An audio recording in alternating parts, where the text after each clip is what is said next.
Dapatkan pembahasan soal asli UTBK maupun sosum lainnya di www.simple.id/buku-susu-macan.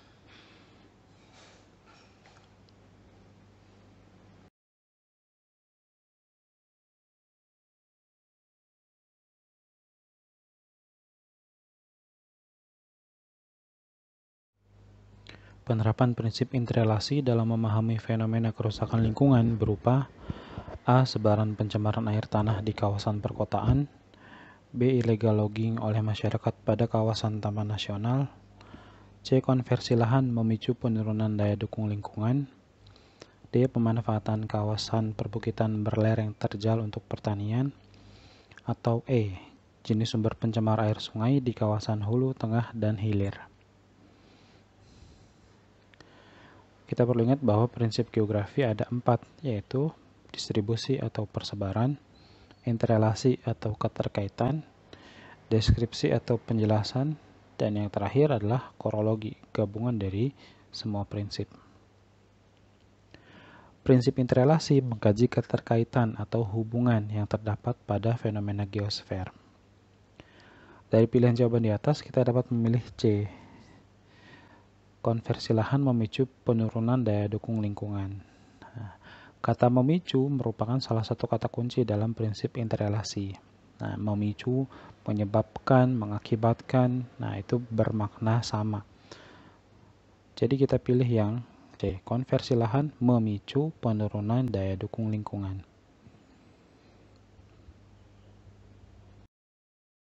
Faktor penyebab angin puting beliung disertai hujan deras dan petir yang banyak menimbulkan kerusakan bangunan di berbagai wilayah di Indonesia adalah A. Pembentukan awan cumulonimbus yang intensif, B. Massa udara di atmosfer atas tidak stabil, C. Perbedaan suhu dan tekanan udara yang ekstrim, D. Masa musim hujan yang berkepanjangan, atau E. Adanya tekanan udara atmosfer yang tidak homogen.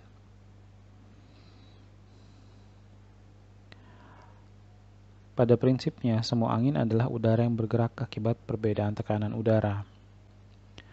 Apabila di suatu tempat mengalami keadaan perubahan tekanan udara yang ekstrim, maka di tempat tersebut akan terjadi angin yang kencang, salah satunya seperti angin puting beliung.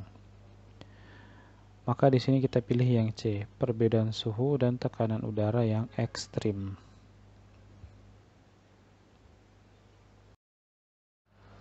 Fungsi spesifik dari usaha restorasi hutan rawa gambut dalam mereduksi dampak fenomena pemanasan global adalah A. Mengurangi emisi gas rumah kaca, B. Menyerap gas rumah kaca, C. Menyerap sinar ultraviolet, D. Mencegah emisi gas monoksida, atau E. Mengurangi laju emisi gas sulfida.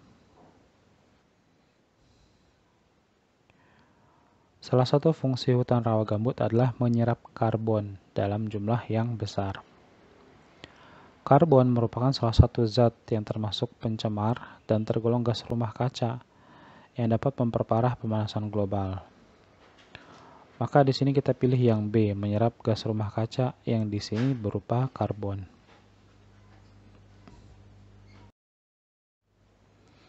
Material tanah gambut yang dimanfaatkan sebagai sumber energi bersifat tidak terbarukan karena A. Jumlah cadangan terbatas, B. Area lahan gambut sempit, C. Kualitas gambut rendah, D. Potensi energinya rendah, atau E.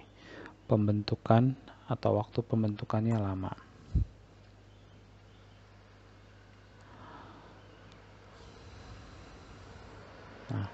Material tanah gambut merupakan cikal bakal pembentukan batu bara, seperti terlihat di ilustrasi ini, peat, lignite, dan coal. Peat ini artinya adalah gambut. Jadi gambut adalah bahan baku utama dalam pembentukan batu bara. Pada dasarnya, hampir semua sumber daya alam itu dapat diperbarui, namun dengan jangka waktu yang berbeda-beda. Ada yang dapat diperbarui dalam jangka waktu singkat, tetapi ada juga yang membutuhkan waktu sangat lama, seperti batu bara, minyak bumi, dan barang tambang lainnya. Proses pembentukannya membutuhkan waktu sampai jutaan tahun. Durasi yang sangat lama ini tidak memungkinkan kita untuk menunggu proses pembaruannya, sehingga dikategorikan sebagai sumber daya alam yang tidak dapat diperbarui. Maka di sini kita pilih yang E. Nah, kenapa material tanah gambut? Dalam hal ini maksudnya adalah batu bara, ya, yang dimanfaatkan sebagai sumber energi bersifat tidak terbarukan karena memang pembentukannya lama. Faktor dominan yang menyebabkan pola aliran sungai Lawrence di Papua berbentuk meander adalah A. Erosi intensif di daerah hulu, B. Aliran sungai yang relatif lambat, C. Erosi lateral dan sedimentasi, D. Gradien sungai yang relatif kecil, atau E. Penyumbatan aliran air sungai.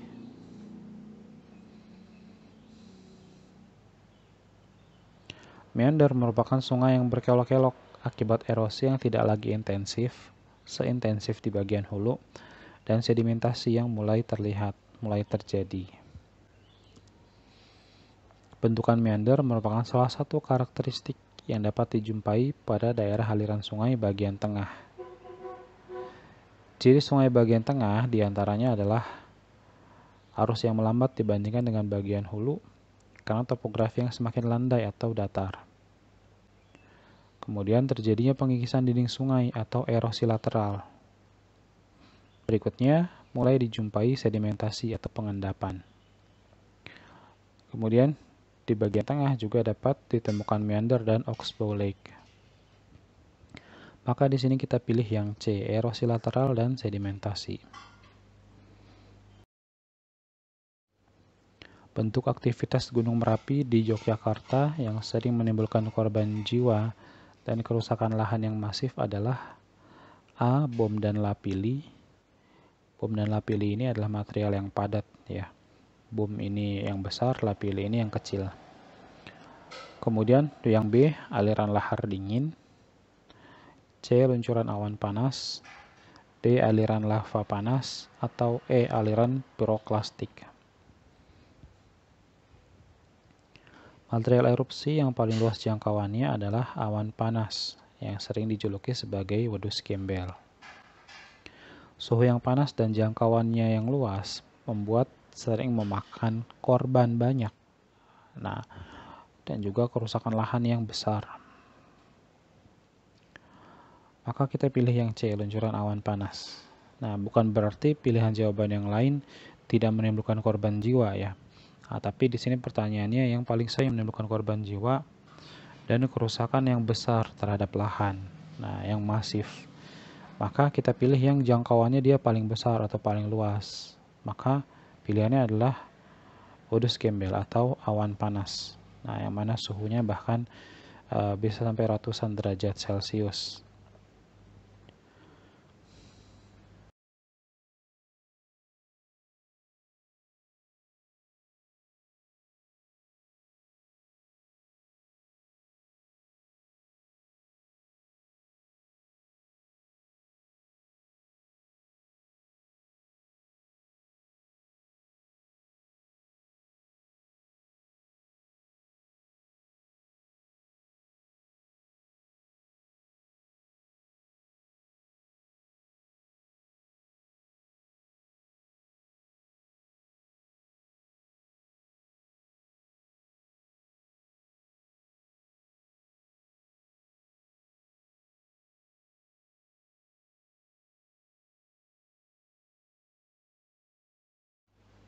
Arah angin global cenderung berbelok ke arah barat ketika mendekati ekuator karena pengaruh A. Proses revolusi bumi, B. Gaya gravitasi bumi, C. Gerakan rotasi bumi, D. Proporsi luas lautan, atau E. Gravitasi bulan matahari.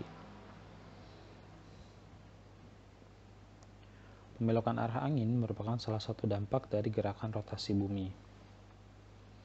Perputaran bumi pada porosnya juga dapat berdampak pada fenomena lainnya, seperti terjadinya siang dan malam, gerak semu harian matahari, dan perbedaan ketebalan atmosfer di setiap tempat. Maka kita pilih yang C, gerakan rotasi bumi. Nah, yang perlu diingat adalah rotasi bumi menimbulkan fenomena-fenomena yang sifatnya harian, karena memang satu kali rotasi durasinya 1 hari. Sedangkan revolusi ini dampaknya adalah fenomena-fenomena yang sifatnya tahunan, seperti pergantian musim, kemudian fenomena-fenomena yang sifatnya jangka panjang lainnya, karena satu kali revolusi bumi itu adalah 1 tahun. Gerakan memanen air hujan pada saat ini sangat dianjurkan, terutama untuk masyarakat yang tinggal di wilayah pegunungan, dengan cara A. Memanfaatkan hujan untuk kebutuhan hidup, B. Membuat sumur resapan di rumah penduduk, C. Menanam pohon di daerah perbukitan, D. Memperbanyak pembangunan embung, atau E. Mencegah aktivitas pembalakan hutan. Rain harvesting atau memanen air hujan merupakan upaya menampung air hujan dengan tujuan menjaga keseimbangan kuantitas air, sehingga tidak berlebihan dan banjir di musim penghujan dan juga tidak kekeringan di musim kemarau. Masyarakat yang tinggal di pegunungan dapat melakukan pemanenan air hujan dengan membuat embung. Dengan tempatnya yang tinggi, embung juga dapat mengalirkan airnya ke tempat-tempat lain yang lebih rendah, sehingga dia dapat dimanfaatkan untuk mengairi sawah dan tempat-tempat lainnya. Maka kita pilih jawaban yang D, memperbanyak pembangunan embung. Lahan pertanian dan perkebunan banyak berkembang di daerah yang berada pada lereng gunung api, karena A. Sumber airnya melimpah, B. Tanahnya relatif gembur, C. Lahan yang mudah diolah, D. Drainase tanahnya baik, atau E. Tanahnya kaya mineral.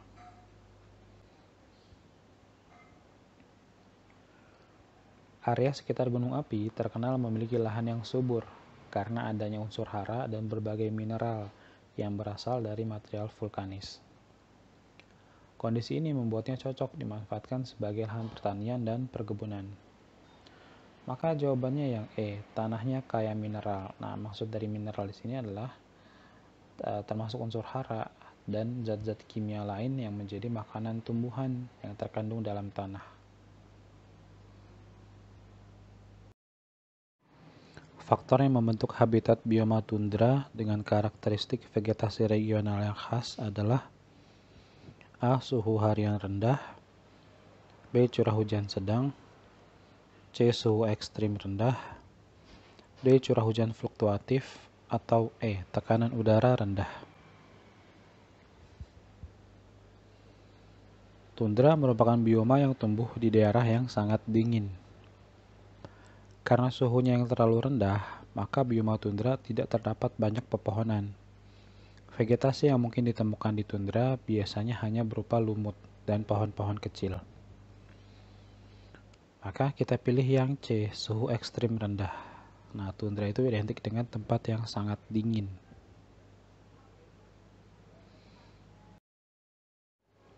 Komponen data kependudukan yang dapat digunakan untuk menggambarkan piramida penduduk di suatu daerah adalah A. Komposisi menurut jenis kelamin, B. Distribusi penduduk secara spasial, C. Komposisi penduduk menurut ras, D. Pertumbuhan jumlah penduduk, atau E. Komposisi penduduk menurut umur.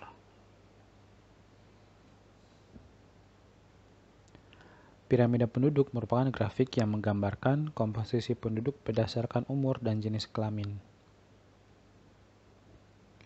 Komposisi penduduk menurut umur merupakan data kependudukan yang sangat penting karena dapat menggambarkan secara umum seberapa besar tingkat kesejahteraan suatu wilayah dan seberapa besar angka ketergantungannya dengan membandingkan jumlah penduduk usia non-produktif dengan jumlah penduduk usia produktif. Maka kita pilih yang E, komposisi penduduk menurut umur. Nah, di sini pilihan jawaban yang A ada komposisi menurut jenis kelamin. Bukannya dalam piramida penduduk itu juga menunjukkan komposisi jenis kelamin? Iya, tapi yang lebih penting adalah menurut umur. Karena Menurut umur inilah yang nanti akan membentuk piramida penduduk ini. Apakah akan lebar di bawah seperti gambar ini alias piramida penduduk ekspansif atau piramida penduduk muda atau kerucut, ataukah dia lebar di tengah. Nah, artinya dominan usia produktif, itu yang disebut dengan stasioner, atau lebar di atas, yang mana itu merupakan dominan penduduk usia tua atau konstruktif. Nah, jadi di sini walaupun ada pilihan jenis kelamin, nah komposisi menurut umur ini lebih penting, lebih utama sifatnya ya datanya. Kondisi sosial yang menyebabkan rendahnya animo melanjutkan pendidikan ke perguruan tinggi di sebagian masyarakat perdesaan adalah A. Terbatasnya kesempatan kerja, B. Rendahnya gaji sarjana baru, C. Kurangnya apresiasi keilmuan, D. Lemahnya dukungan keluarga, atau E. Tingginya biaya perkuliahan. Nah, di sini bisa jadi ada beberapa pilihan jawaban yang mungkin benar ya. Tapi kita pilih yang paling mewakili dan paling tepat. Maksudnya paling mewakili keadaan yang ada di perdesaan di Indonesia. Banyak masyarakat desa yang kurang termotivasi untuk mendapatkan kehidupan yang lebih baik. Mereka memilih untuk menerima keadaan, sehingga orang-orang yang mau berusaha untuk melakukan mobilitas sosial melalui saluran pendidikan juga cenderung sedikit jumlahnya. Hal ini membudaya pada banyak orang dan keluarga-keluarga di masyarakat desa. Maka kita pilih yang D, lemahnya dukungan keluarga, lemahnya motivasi. Kenapa bukan yang A? Nah, terbatasnya kesempatan kerja ini enggak juga ya. Maksudnya ketika seseorang itu udah masuk ke perguruan tinggi dan udah menjadi sarjana atau S2 atau S3, itu kesempatan kerjanya akan lebih besar dibandingkan orang yang tidak mengenyam perguruan tinggi. Kemudian rendahnya gaji sarjana baru ini juga bukan. Nah, karena kalau dikatakan sarjana baru aja gajinya rendah, apalagi yang belum sarjana, kan begitu. Kemudian kurangnya apresiasi keilmuan ini salah ya. Maksudnya kurangnya apresiasi keilmuan itu kurangnya penghargaan terhadap ilmu, terhadap pengetahuan, kemudian juga terhadap gelar pendidikan. Nah, artinya kalau kurang apresiasi keilmuan itu, kalau ada sarjana itu tidak dihargai dong. Nah, kalau ada seseorang yang punya skill, punya ilmu, pengetahuan, punya keterampilan, itu tidak dihargai. Nah, ini kan bukan jawaban yang tepat berarti. Nah, jadi beda antara kurangnya motivasi dengan kurangnya apresiasi keilmuan. Maksudnya begini, sederhananya, ketika ada seseorang yang mungkin dia profesinya guru atau dia seorang sarjana di desa, justru mungkin dia akan sangat dihormati begitu oleh masyarakat secara umum. Nah, itu menunjukkan bahwa mereka mengapresiasi keilmuan. Kemudian lemahnya dukungan keluarga ini jawaban yang paling tepat. Nah, tingginya biaya perkuliahan ini relatif ya. Pada kenyataannya ada beberapa perguruan tinggi yang masih terjangkau, bahkan mungkin lebih murah biayanya daripada sekolah SD, SMP, SMA gitu ya. Ada beberapa perguruan tinggi yang semurah itu.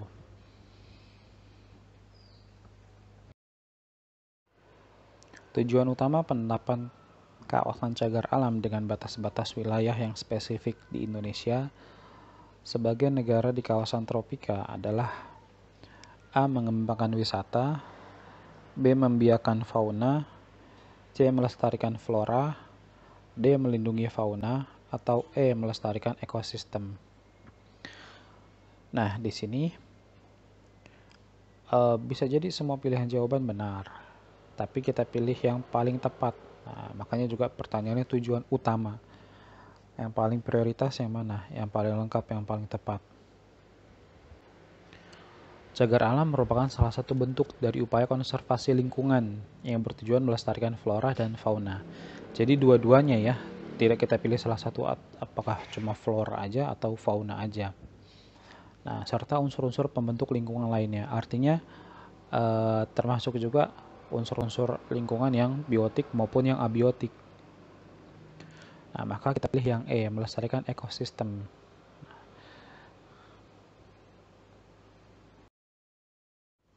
Pertambangan minyak bumi dan batu bara mempengaruhi kestabilan ekonomi negara Indonesia karena merupakan A. bahan tambang strategis, B. bahan tambang ekspor, C. bahan tambang vital, D. bahan tambang langka, atau E. bahan penting industri. Pada Peraturan Pemerintah Republik Indonesia Nomor 39 Tahun 1960 tentang penggolongan bahan-bahan galian, barang tambang atau bahan galian terbagi atas 3 golongan, yaitu golongan A yang merupakan golongan bahan galian strategis. Strategis di sini maksudnya harus dikelola oleh negara. Contohnya antrasit, kemudian semua jenis batu bara, semua jenis batu bara muda, batuan aspal, minyak bumi, aspal, lilin bumi, dan semua jenis bitumen, baik padat maupun cair, dan semua gas yang mudah terbakar.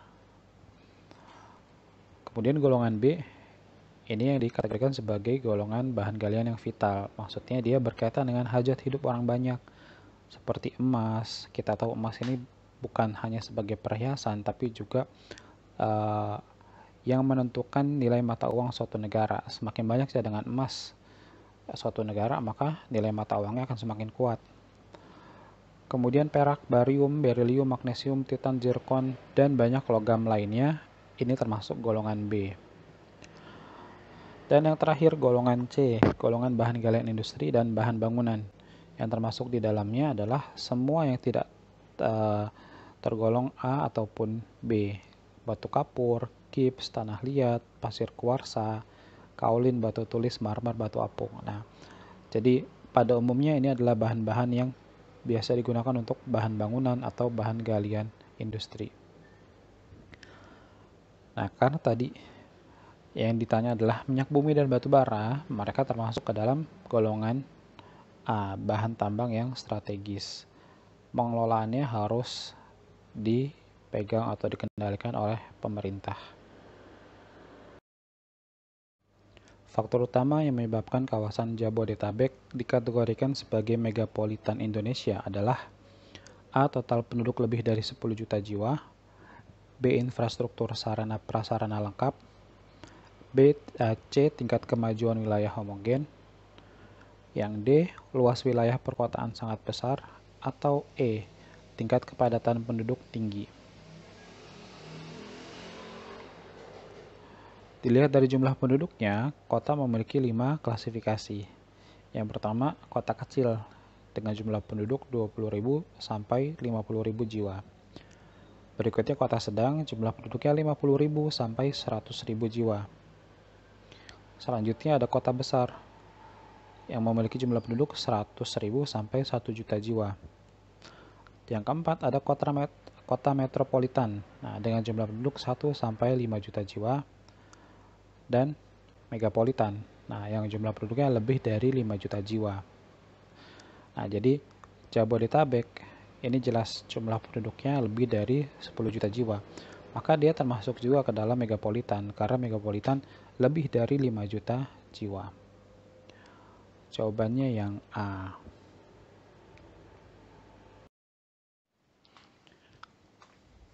Ada kritik, sanggahan, atau pertanyaan?